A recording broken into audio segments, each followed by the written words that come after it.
Good morning, it's John here, and we are up north today in Flagstaff, and we can actually wear this comfy robe today without being too hot. So I thought I'd show you guys all the flowers because there's some gorgeous flowers planted in the garden right now. They're in a little bit cooler zone, so it stays much colder up here. So we planted a lot of this stuff back 2 years ago, the perennials, and we tucked in some annuals here that just really make everything pop. So let's come in right here. We have this gorgeous rudbeckia.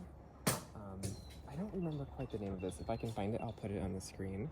But they have like these gorgeous little red balls. They're super fun. We have these salvias tucked in. These are an annual, just a really common blue salvia. It's really pretty. And then these sweet alyssums. I love tucking them in the borders. And then we have some zinnias that self-seeded. They're not blooming quite yet, but they're tucked in here. Some marigolds. These are a French marigold and these are an African marigold. I don't quite know the names on them, but I'll pop the names on the screen if we can. More of these salvias. I love the way that this blue salvia looks with these rudbeckia. Isn't this gorgeous? This is a Indian summer rudbeckia. Really pretty colors. And this echinacea too is really gorgeous with the rudbeckia.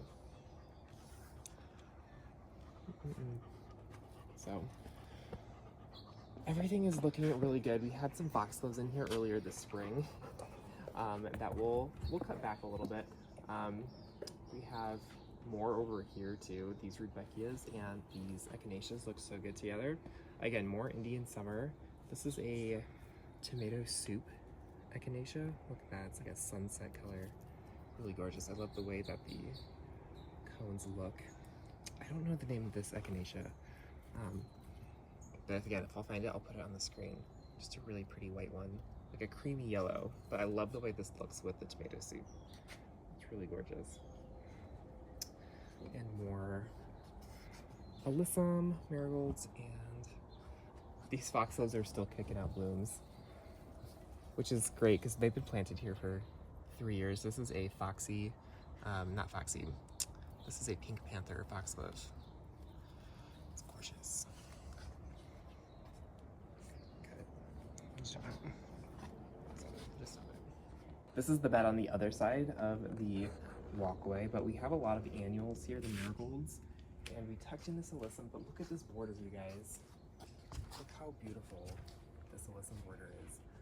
This is always a must in any like cottage garden. This alyssum just makes everything just sparkle and pop. The white just makes everything look better. Lots of salvias, lots of pinks. I love the echinacea in this bed. Echinacea is really pretty. I believe this is the powwow, but it has a really good compact habit to it, which is really pretty. So gorgeous. And again, more salvias. I love tucking in the salvias because they offer kind of like a succession bloom of this penstemon. There's a blue penstemon in here that gets kind of tall, so I love having this salvia to kind of give it that same effect later on in the summertime. It's really pretty.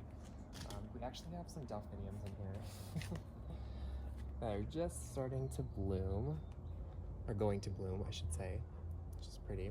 And then all of these sunflowers.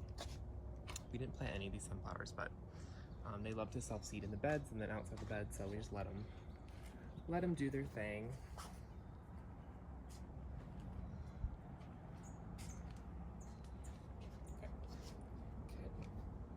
Of this bed too, we have a really pretty Rosa Sharon that's budding up, and it's just about to bloom. It's like a pinky purple color, which I think will look so good with the echinacea and the salvia and everything else that's in this bed. We're at the front of the cabin this morning and checking in on all of the petunia window boxes. We planted these back up at the end of May with 2 petunias and 2 sweet potato vines in each basket, and hooked everything up to automated irrigation just to make it really simple. We've been pretty good about fertilizing these on a weekly basis just so that these plants can get really good food in them.